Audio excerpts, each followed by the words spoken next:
ourselves in. I feel like a lot of the times we don't get to where we are because we conform. We accept society, we accept the norm that is established around us without actually questioning it. Why is this the norm? Why is there a woman? Why is there a minority on the board of directors or etc. Of any company, of any corporation, or anything as small as why isn't anybody who is Hispanic in my class volunteering to ask questions? Something as little as that. And so I think a lot of times it's the mindset that we set ourselves in, and it's very like blocking ourselves, and when in reality we should be uniting and not paying attention to our differences, but looking at where we're similar and growing and learning together. And I think that will be beneficial to our society.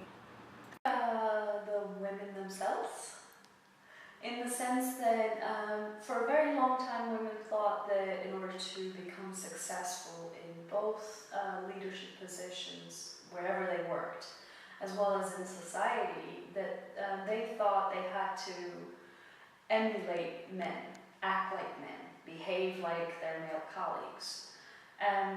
That I'm happy to observe is actually changing, even though slowly and however incremental that changes, that women can now exist as who they are, bringing their differences into play and into their way of managing their work environment, their colleagues, differences that not only come from their gender identity and position, but also from their different class backgrounds, ethnic backgrounds, and all. So we, I think, cherish difference more today and are more comfortable with our differences, but we neither use it to oppress others nor to make them be subjected to us, but we actually use it to empower others and to show them that they can become with their own differences too.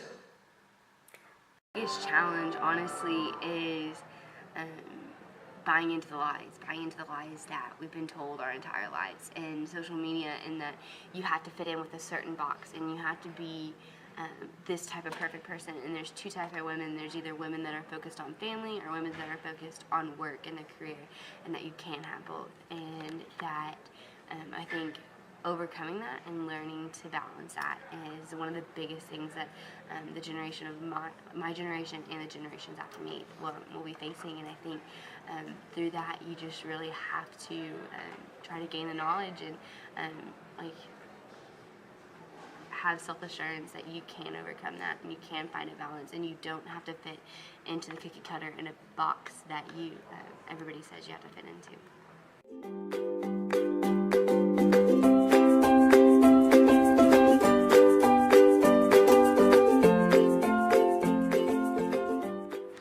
Throughout my life, I've had a lot of very strong and influential women that have shaped me to who I am. I want to name my mother and my grandmother. Very strong women, very independent women. They always showed me that they don't have to depend on the man to be where they want to be or to do what they want to do. And just setting that example for my female cousins and even our male cousins to recognize the greatness in the women and knowing that her worth is never in the man that she's with. And also just appreciating the strength and the firmness that a woman and motherly love can give.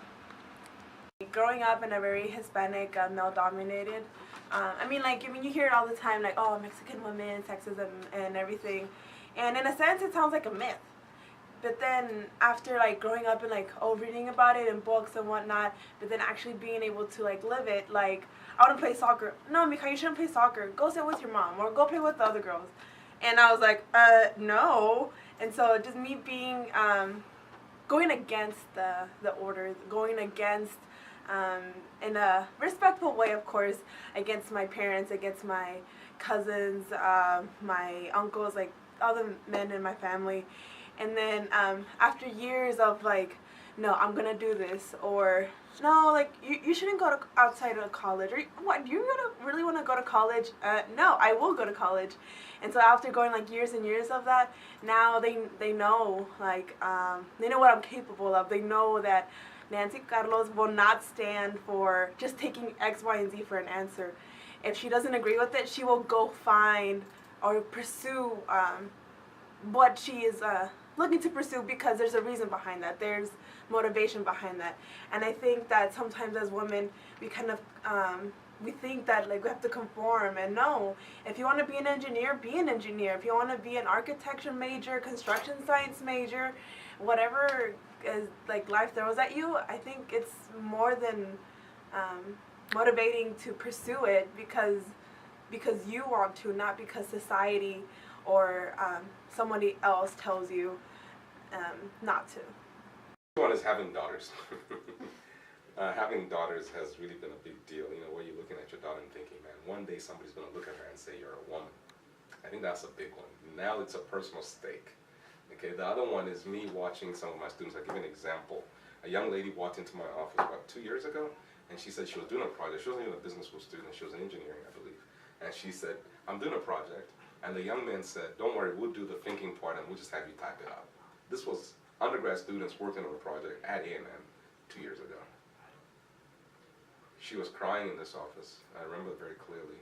And I remember thinking, wow, you know, we've made progress, but there's still young men that feel like they could talk to a young lady like this. So those types of things. Or even, I'll give you an example actually, this is really in my own life. Growing up in Africa in the late 80s when I was in grade 9. Actually, grade 9, that was the early 90s, I believe, yes, early 90s.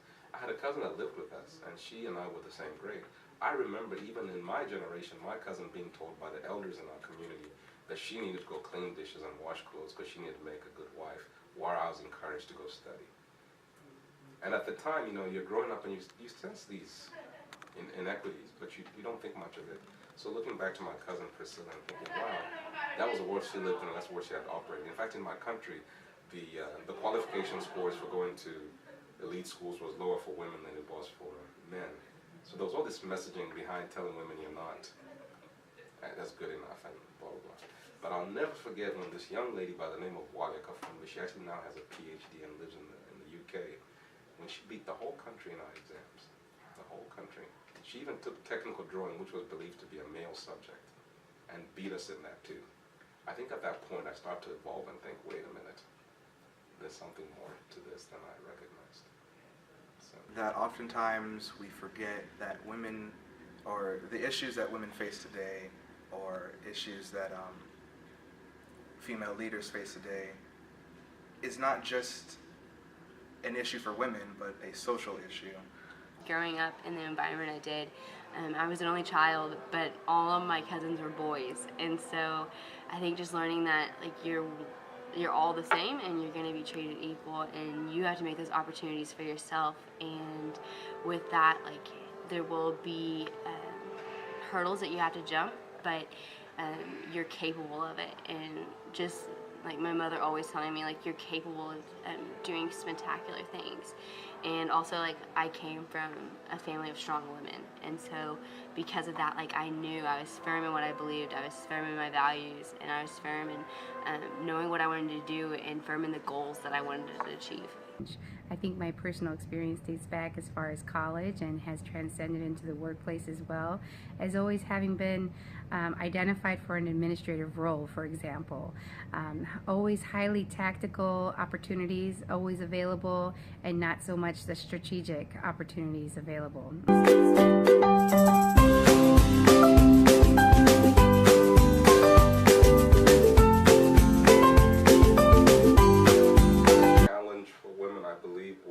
To overcome societal limitations that have been placed on women for generations, and you know, some people call it breaking the glass ceiling. Just as we've noticed even this year with the election, there's been a lot of talk about having a first ever female president. I think there's a lot of societal limitations that are placed on women that are different from men. So I think breaking that barrier for women, whatever those limitations are, is a challenge. Biggest challenge or challenges that awaits future generations is both to deal with the residual problems their sisters from past generations have to deal with. There's, for example, still unequal pay between genders, and that is a real problem that needs to be tackled and hasn't been solved. Neither in the US nor in other parts of the world. There's no universal solution to that problem, for example. So on the one hand, they have to deal with persistent problems that have plagued generations of women for a long time. But I think ultimately the agenda needs to be to overcome gender differences, that gender and other identity issues, for example, become irrelevant to who we are. That when people look at us, look at our work, that we wouldn't be recognized by our gender differences and gender positions in society, for example. So my answer to that is then to tackle with past problems, and then how to attain to an agenda where women are valued for the worth of their work. I think some of the greatest challenges that females face today in leadership, as well as for the generations to come, is opportunity. It's simply opportunity and education. I think that we are at a time and age that while there's definitely education that needs to be done to change the thinking so that the opportunities are available, I think it's also equally as important to seize the opportunity and to create the opportunity to raise your hand and offer yourself, even if it hasn't been offered to you, to go out, especially in the workplace, to go out and learn more. I think that education is extremely important from the grade school level all the way to high school, but also most importantly on the university level. There needs to be line of sight to all of the opportunities that are available, so there's a level playing field for anyone who is reaching for an opportunity to compete and allow the best person to be chosen for the job.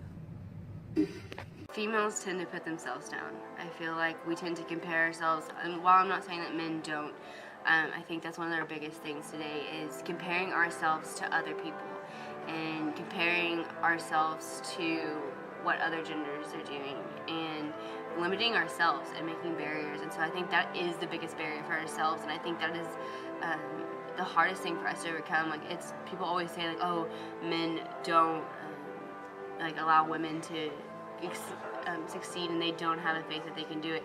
And I honestly think that we limit ourselves, and I think that through that there's a lot of different barriers, but I think in growing and like overcoming that fact and having faith in ourselves and having an understanding that we are good enough and we can achieve anything we want to do, and that gender has nothing to do with it. One of the biggest challenges that we will have as women coming up is ourselves, and like I said, confidence.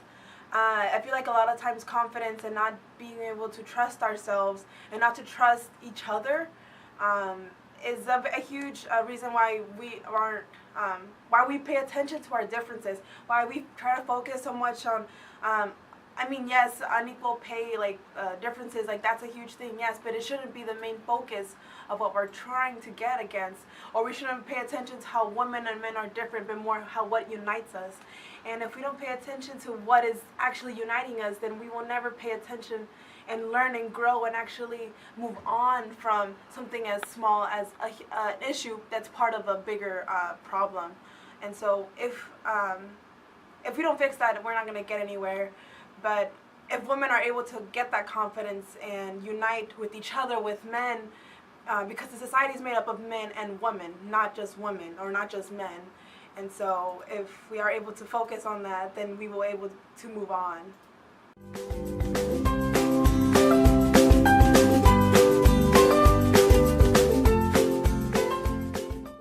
Don't live your life according to the knowns. Always seek for the unknown. To your values. And this is not just for a woman, even for a man. you and I know what our values are. What are the things in your life are non-negotiable? What is non-negotiable? You're saying, you know what, I value my family, therefore I won't do X, Y, Z. What is it that you truly value? And don't use values that are abstract. Be concrete, be very specific in your values. Does that make sense? I'll tell you one thing. I value commitment and loyalty, when in people. And so when somebody says they love me or they cherish me, but they don't make actual steps towards showing that, I don't see that as love. So how do your values play out in your life? What are your values? How do they play out? Or do they even play out? Know those values, whether there's 5 of them, 10 of them.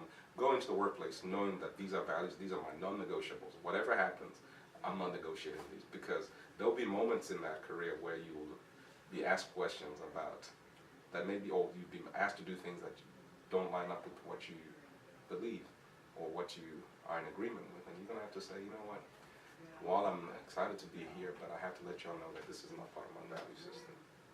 I think every person, whether male or female, goes through that. So know yourself. Who am I? And that's important. It takes a lifetime for people to figure that out. But once you get it, you're on good track. Something that would help women anything that I could tell anybody, any girl that's out there, is to be confident. I mean, we hear this every day, and it's cheesy, whatever. But if you actually look at the words like be confident, confidence, once you are able to have that self-esteem and be confident, a lot of other things follow. You're able to see the potential you have and the potential that others have, which is incredibly important, because as a leader, you have to be able to mentor other leaders that will come after you, that will continue to run the organizations such as Alpha and May's Business School and other things, and actually set the reputation so it's not so much set on you, but so much set on minorities at Mays are actually excelling, or things like that. And so I think it's really important that confidence is actually a huge thing, and it's something that one of our previous faculty advisors for Alpha, she told me that she wanted us as women to have confidence. And at first I didn't really understand it until going through the motions of leadership and being president and all these other positions and being involved in other organizations, and actually getting to see what that actually meant. Because people say it all the time, like be confident and other things that we consider cheesy, and then the next thing you know, you're like, I don't understand what that meant. So if we actually get to be a little bit more reflective on what the words actually mean and how they apply to us and how we can actually grow from that, I think that you as a woman and you as a man can actually bring this, solve a lot of the issues and problems that we have. Knowing their worth and just how much they can achieve. I think sometimes women focus on having to be like other men or being like one of the boys, when in reality, be the woman you were created to be. That you should always remember that you're never alone in whatever issues and challenges that you're facing. Whether it be in the workplace or at home or at your church, you have to realize that the problems that we face are never something that we have to face alone. We have friends, we have family, we have people in the same shoes, the same boat that we are in. And simply by asking your coworkers or asking your friends an opinion or a simple view or their viewpoint of whatever situation you might be facing can be very helpful and can go a long way.